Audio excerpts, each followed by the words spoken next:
नमस्कार प्यारे शिक्षार्थियों, मैं इंजीनियर राहुल वाजपेयी आज के औद्योगिक प्रशिक्षण संस्थान बहराइच से स्वागत करता हूँ आप सभी का अपनी आज की इस क्लास में। मेरी आज की क्लास का जो शीर्षक है वो ऑटोमोबाइल ट्रांसमिशन सिस्टम पर आधारित प्रश्न है। इसका प्रथम भाग है। इस क्लास में हम लोग जो ड्राइवलाइन है ऑटोमोबाइल की, इसके ऊपर हम लोग ऑब्जेक्टिव क्वेश्चंस पर डिस्कशन करेंगे। चलिए शुरू करते हैं अपनी आज की इस क्लास को। पहला प्रश्न हमारा है, ट्रांसमिशन सिस्टम डैश को इंजन से पहियों तक पहुंचाता है। मतलब ट्रांसमिशन सिस्टम किसको इंजन से पहियों तक पहुंचाने का कार्य करता है। आपके ऑप्शन ये है आपके सामने, पहला speed, second power, third current और फोर्थ आपका है प्रेशर। ठीक है, तो आप सबको ध्यान रखना है कि ऑटोमोबाइल ट्रांसमिशन सिस्टम जो होता है, आपको पता होना चाहिए कि पावर को इंजन से ड्राइव व्हील तक पहुंचाने का कार्य करता है, इसलिए आपका जो ऑप्शन बी है वो सही है। सेकंड क्वेश्चन हमारा, किस गियरबॉक्स में सभी गियर हमेशा संपर्क में रहते हैं, या हम उसे दूसरी भाषा में कहें तो किस प्रकार का ऐसा गियरबॉक्स होगा जिसमें जितने भी गियर यूज किए गए हैं वो सभी के सभी मैश रहते हैं, आपस में जुड़े रहते हैं। ठीक है, तो आपके ऑप्शन आपके सामने ये रहे, पहला constant mesh gearbox, option B sliding mesh gearbox, option C epicyclic gearbox या ऑप्शन डी उपरोक्त सभी में। तो आपको ध्यान रखना है कि जो आपका कांस्टेंट मैश गियरबॉक्स होता है तो उसमें जो सभी गियर होते हैं वो सभी के सभी जो है आपस में जुड़े हुए, मतलब आपस संपर्क में रहते हैं। तो यहाँ पे आपका जो ऑप्शन ए है वो सही है। कांस्टेंट मैश गियरबॉक्स में जो गियर यूज किए जाते हैं वो सभी के सभी जो मैश पोजीशन में रहते हैं, एक दूसरे के साथ जो है हमेशा मैश रहते हैं। तो आपका ऑप्शन ए यहाँ पर सही है। क्वेश्चन नंबर 3, निम्नलिखित में से कौन इंजन और शेष संचरण प्रणाली मतलब ट्रांसमिशन सिस्टम के बीच विघटन मतलब डिसएंगेजमेंट और जुड़ाव मतलब एंगेजमेंट का सुगम साधन प्रदान करता है। ठीक है, तो इस अगर दूसरे शब्दों में कहें कि कौन, अभी आपके सामने जो ऑप्शन आएंगे उसमें से कौन सा ऐसा ऑप्शन है वो इंजन और ट्रांसमिशन सिस्टम के बीच एंगेजमेंट और डिसएंगेजमेंट के कार्य को संपादित करता है। आपके ऑप्शन ये आपके सामने हैं, clutch, option B gearbox, option C propeller shaft या ऑप्शन डी डिफरेंशियल। तो शिक्षार्थियों आपको ध्यान रखना है कि जो क्लच जो होता है वो इंजन और ट्रांसमिशन के मध्य इंगेजमेंट और डिसएंगेजमेंट का कार्य करता है। ठीक है, अगर क्लच इंगेज रहेगा तो जो इंजन की जो पावर है वो आपकी ट्रांसमिशन सिस्टम से होती हुई ड्राइव व्हील तक सप्लाई होती है, और अगर आपने क्लच को जो है डिसएंगेज कर दिया है, क्लच को आपने प्रेस कर दिया है, तो उससे क्या होगा, जो है क्लच डिसएंगेजमेंट कर देगा और जो इंजन के अंदर जो पावर प्रोड्यूस हुई है वो ड्राइव व्हील तक सप्लाई नहीं होगी, ट्रांसफर नहीं होगी। तो यहाँ पे आपका जो ऑप्शन ए है वो सही है। Next question number 4, live axle dash लगा होता है। लाइव एक्सल में डैश लगा होता है, तो आपके सामने जो ऑप्शन आएंगे उसमें आपको पहचानना है कि लाइव एक्सल में क्या लगा होता है इन ऑप्शन में से। ठीक है, सही ऑप्शन का आपको चुनाव करना है। Option A final drive, option B differential, option C half shaft या ऑप्शन डी उपरोक्त सभी। तो लाइव एक्सल जो होता है, लाइव एक्सल का मतलब है जिस एक्सल से आपके ड्राइव व्हील जुड़े हों यहाँ पे, या जिस एक्सल के जो पहिए हैं वो उनको इंजन की पावर सप्लाई हो रही है, उसको आप बोलेंगे लाइव एक्सल। तो लाइव एक्सल जो होगी उसमें आपका डिफरेंशियल लगा होता है, आपकी फाइनल ड्राइव भी लगी होती है, हाफ शाफ्ट भी लगी होती है। अर्थात इससे ये तात्पर्य निकल रहा है कि आपका जो ऑप्शन डी है वो सही होगा, इसलिए ऑप्शन डी के साथ हमें यहाँ जाना है। नेक्स्ट हमारा क्वेश्चन नंबर 5, निम्नलिखित में से कौन ड्राइविंग पहियों और समकोण ड्राइविंग पहियों की और समकोण पर शक्ति को मोड़ता है। ठीक है, तो मतलब ये क्वेश्चन है कि ड्राइविंग व्हील की ओर कौन इंजन की जो पावर आ रही थी उसको 90 डिग्री पर कौन जो है ट्रांसफर करता है। तो आपको इसमें ऑप्शन सेलेक्ट करने हैं, पहला है टॉर्क ट्यूब, दूसरा डिफरेंशियल, सी फाइनल ड्राइव और डी ट्रांसफर केस। तो विद्यार्थियों आपको यहाँ पे ध्यान देना है कि जो फाइनल ड्राइव जो होती है, फाइनल ड्राइव का फंक्शन होता है कि जो इंजन की जो पावर आ रही है उसको 90 डिग्री पर ट्रांसफ़र करता है, समकोण पर पावर को ट्रांसफ़र करता है। तो आपका जो ऑप्शन सी यहाँ पर सही होगा। तो यहाँ पर जो आपको ध्यान रखना है हमेशा कि फाइनल ड्राइव जो है, फाइनल ड्राइव का काम क्या होता है, फाइनल ड्राइव का काम होता है कि जो इंजन की जो पावर, इंजन के अंदर जो पावर प्रोड्यूस हुई जिसको आप ट्रांसफ़र कर रहे हैं, उस पावर को वो 90 डिग्री पर ट्रांसफ़र करता है। ठीक है। नेक्स्ट क्वेश्चन नंबर 6, चित्र में दिए गए गियर बॉक्स के प्रकार को पहचानिए। इसमें अभी आपके सामने चित्र आएगा, उस चित्र में आपको पहचानना है कि ये चित्र किस प्रकार के गियर बॉक्स का है। ये चित्र आपके सामने आ गया है, ये ऑप्शन आपके सामने आ रहा है। Constant mesh gear box option A, option B sliding mesh gear box, option C synchromesh gear box, या option D epicyclic gear box. तो यहाँ पर आपको ध्यान रखना है, देखिए जो आपके जो यहाँ पर जो गियर बॉक्स हैं, आपको जो गियर बॉक्स आपके सामने चित्र में आया है, तो इसमें देखिए गियर सारे जो है देखिए एक दूसरे को मैच कंडीशन में है। ठीक है, ये डॉकलेस लगे हुए हैं। तो आपको ध्यान रखना है ये जो इस प्रकार का डायग्राम आपको जब भी आपके सामने अब आए तो आपको पता है ये diagram constant mesh gear box का है। क्योंकि यहाँ पे जो जितने भी गियर उसमें लगे हैं, आपका जो मैन साफ्ट जो है आपकी लेयर साफ्ट है, मैन साफ्ट और लेयर साफ्ट के गियर जो है एक दूसरे के साथ हमेशा मैच की पोजीशन में रहते हैं, सब जुड़े हुए रहते हैं। ठीक है, किस में जुड़े रहेंगे, कांस्टेंट मैच गियर बॉक्स में। ठीक है, तो यहाँ पे आपका जो ऑप्शन ए है वो आपका सही है। नेक्स्ट क्वेश्चन नंबर 7, निम्नलिखित में से किस स्थिति में ट्रांसफर केस गियर बॉक्स के बगल में स्थित या लगा होता है।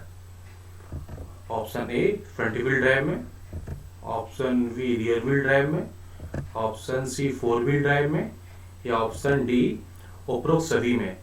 तो विद्यार्थियों को ध्यान रखना है कि ट्रांसफर केस एक ऐसी युक्ति होती है जो जिसका काम क्या होता है, जो आपको ऑप्शन देती है कि आप 4 व्हील ड्राइव आपको रखना है, 2 व्हील ड्राइव रखना है।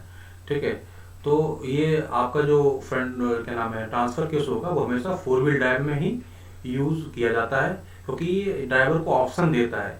ठीक है, कि आपको गाड़ी को आपको 2 व्हील ड्राइव में चलाना है, 4 व्हील ड्राइव में चलाना है। क्योंकि जो है ऑप्शन मिलेगा तो आप हमेशा 4 व्हील ड्राइव में नहीं रखेंगे। ठीक है, 4 व्हील ड्राइव का जरूरत क्या होती है, जबकि आप जो दोनों एक्सल आपकी हैं, फ्रंट एक्सल और रियर एक्सल, दोनों का आप क्या कर रहे हो, ड्राइव व्हील की तरह यूज कर रहे हो। ठीक है, तो उस केस में आप 4 व्हील ड्राइव यूज करेंगे तो आपको ऑप्शन प्रोवाइड करता है ट्रांसफर केस। ठीक है, तो यहाँ पे आपका जो ऑप्शन सी है वो आपका सही है।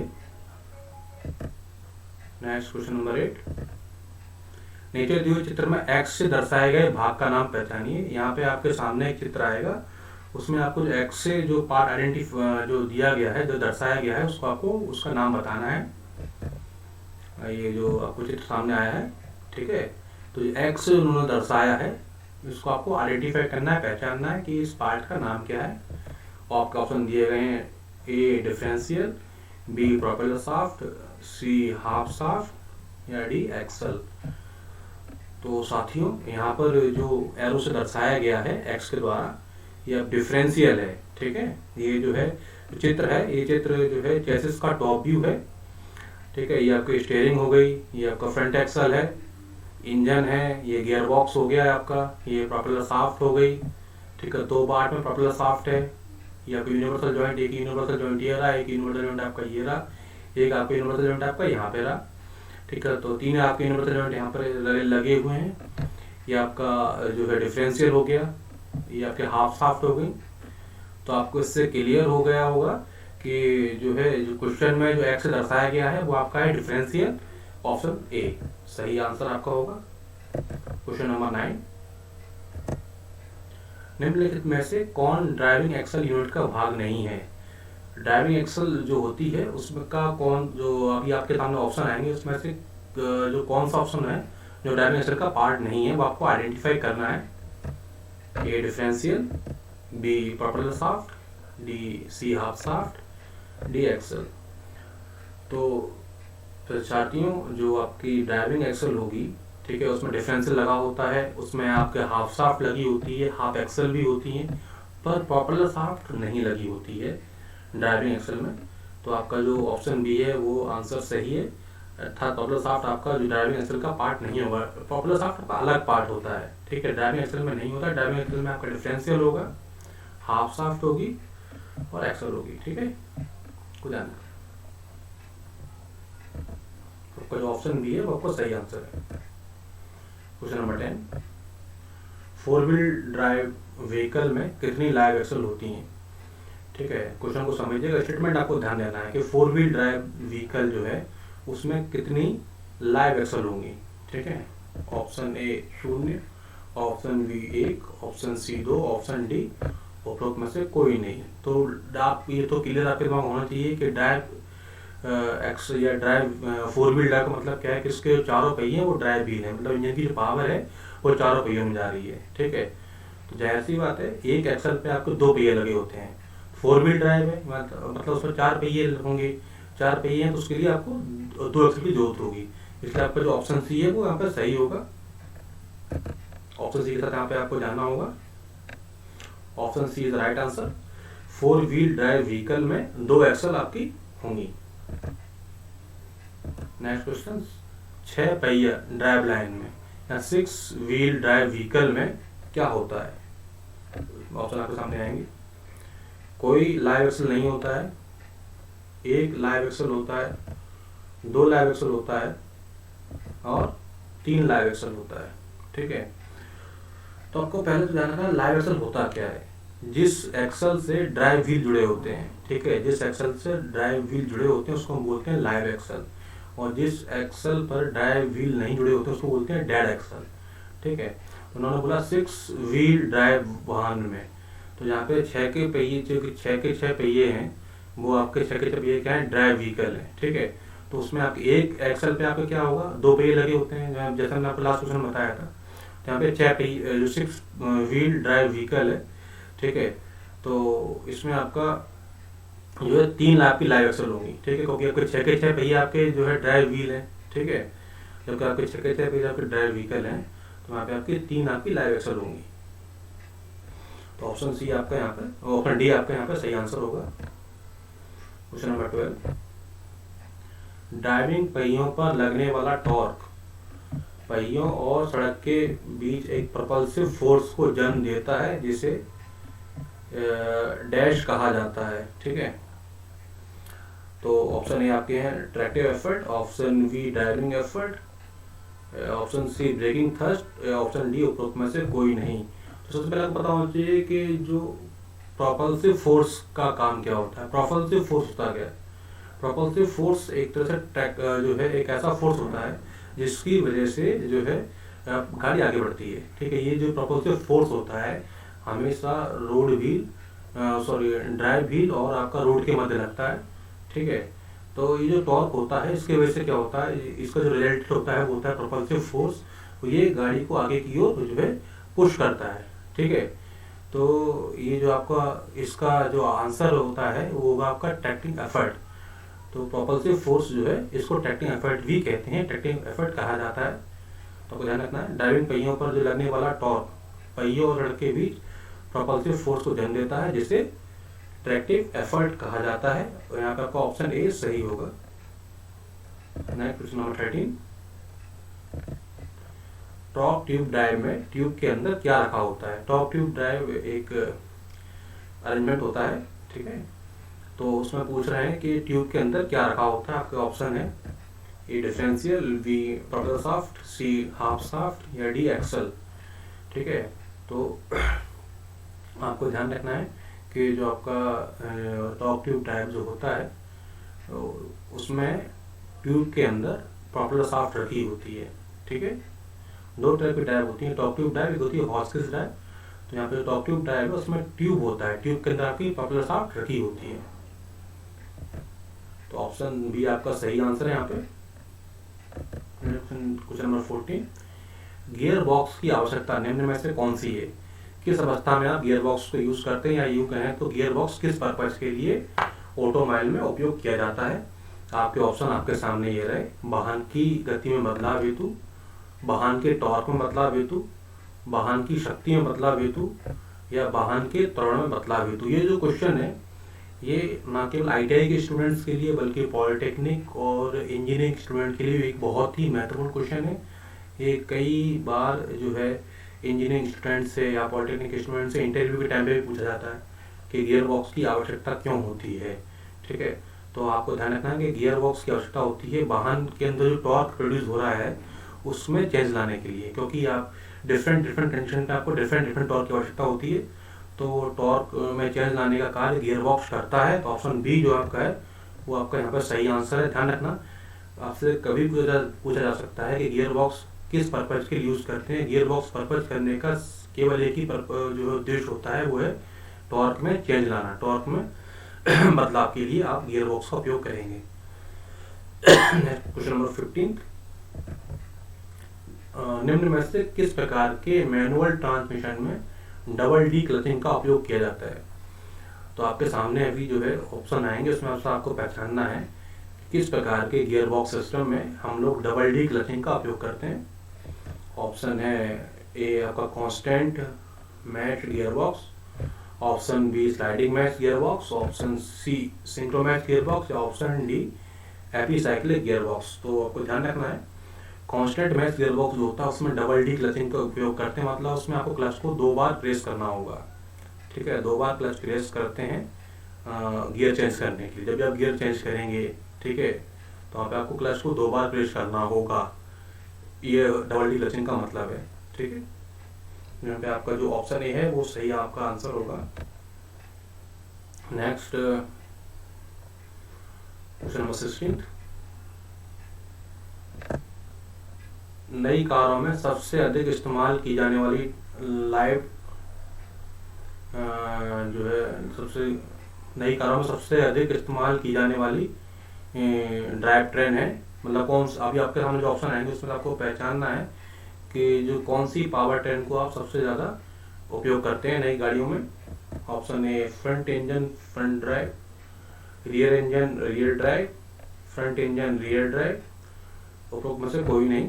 तो दोस्तों आज के समय जो हम लोग इस्तेमाल कर रहे हैं गाड़ियों में, नई गाड़ियों में जो ड्राइव ट्रेन या ट्रांजिट सिस्टम यूज़ किया जा रहा है वो आपका है फ्रंट इंजन फ्रंट ड्राइव।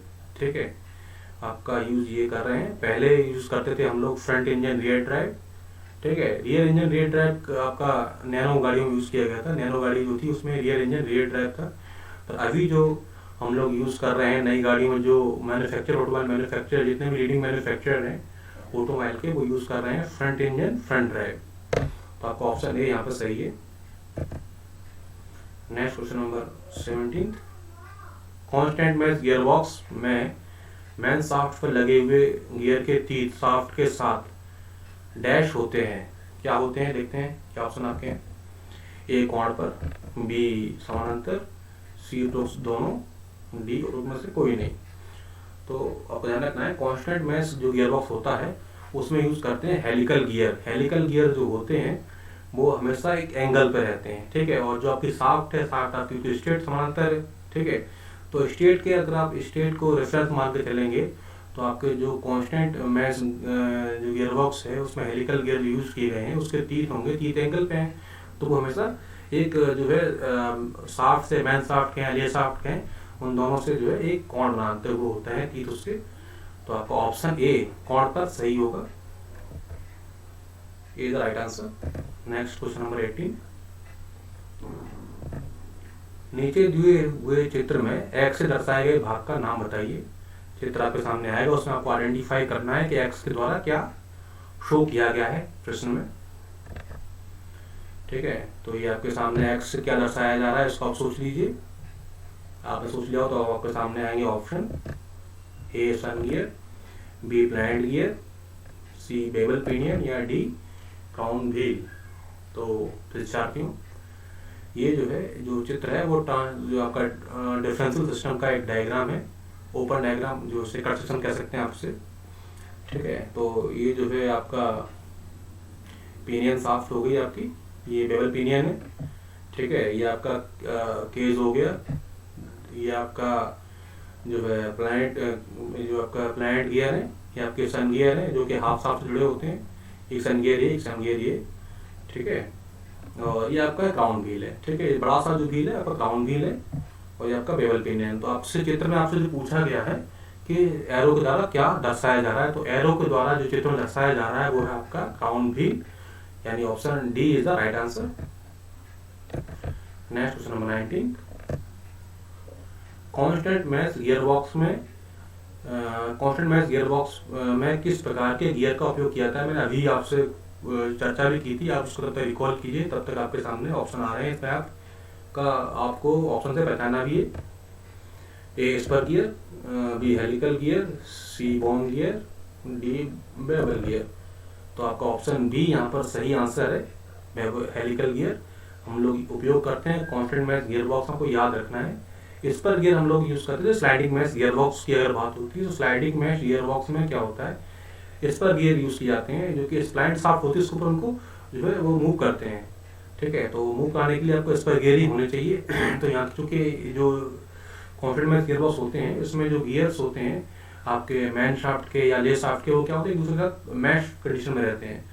तो वहाँ पे जो है आप मूव कराने नहीं है गियर्स को, इसलिए जो है गियर आपके हेलिकल गियर होते हैं। यहाँ पे हेलिकल गियर बहुत जो है इफेक्टिव होते हैं, लाइफ ज़्यादा होती है as compared to spur gear. आज का लास्ट क्वेश्चन, नीचे दिए हुए चित्र में एक्स दर्शाए गए भाग का नाम बताइए। आपके सामने चित्र फिर एक आएगा, उसमें बताना है कि एक्स के द्वारा क्या चित्र में दर्शाया गया है। ये चित्र आपके सामने है, ये रहा एक्स से दर्शाया जा रहा है, जो उसको आपको पहचानना है। सोच लीजिए आपका ऑप्शन क्या है, जो आपको अगर आपने दर्शाए गए पार्ट को आइडेंटिफाई कर लिया है तो आपको उस ऑप्शन से पहचानिए। पहला है clutch gear, second bevel gear, third dog clutch, या डी उपरोक्त में से कोई नहीं। मुझे उम्मीद है कि आप लोगों ने पहचान लिया होगा। जो चित्र में दर्शाया जा रहा है एरो के द्वारा एक्स से, उसका नाम है डॉग क्लच, ठीक है दोस्तों। तो यहाँ पे ऑप्शन सी जो है वो सही है आपका। ये आपकी जो शाफ्ट है स्प्लाइन शाफ्ट, ये दिख रही है, ये आपकी मैन शाफ्ट होती है, ठीक है। ये आपकी ले शाफ्ट होती है, ये आपकी क्लच शाफ्ट है, क्लच गियर है, ठीक है। तो आपको इस तरह से याद रखने हैं, जितने भी गियर बॉक्स में जितने भी डायग्राम हैं आपके, चाहे आपका कांस्टेंट मैश गियर बॉक्स हो, सिंक्रो मैश गियर बॉक्स हो, स्लाइडिंग मैश गियर बॉक्स हो, सबको आपको जो डायग्राम आपको याद रखने हैं, क्योंकि एग्जाम में आपसे इस तरह से क्वेश्चन पूछे जा सकते हैं, ठीक है। तो ये थी हमारी आज की क्लास। यदि आपको हमारी क्लास पसंद आई हो तो उसको आप लाइक करें, सब्सक्राइब करें और अपने कमेंट जरूर दें, याद से दें, और बताएं कि हम किस तरह से इस क्लास को और भी आगे बेहतर कर सकते हैं। Thank you very much. Class के आखिर बने रहने के लिए आपका बहुत धन्यवाद। आपका दिन शुभ हो।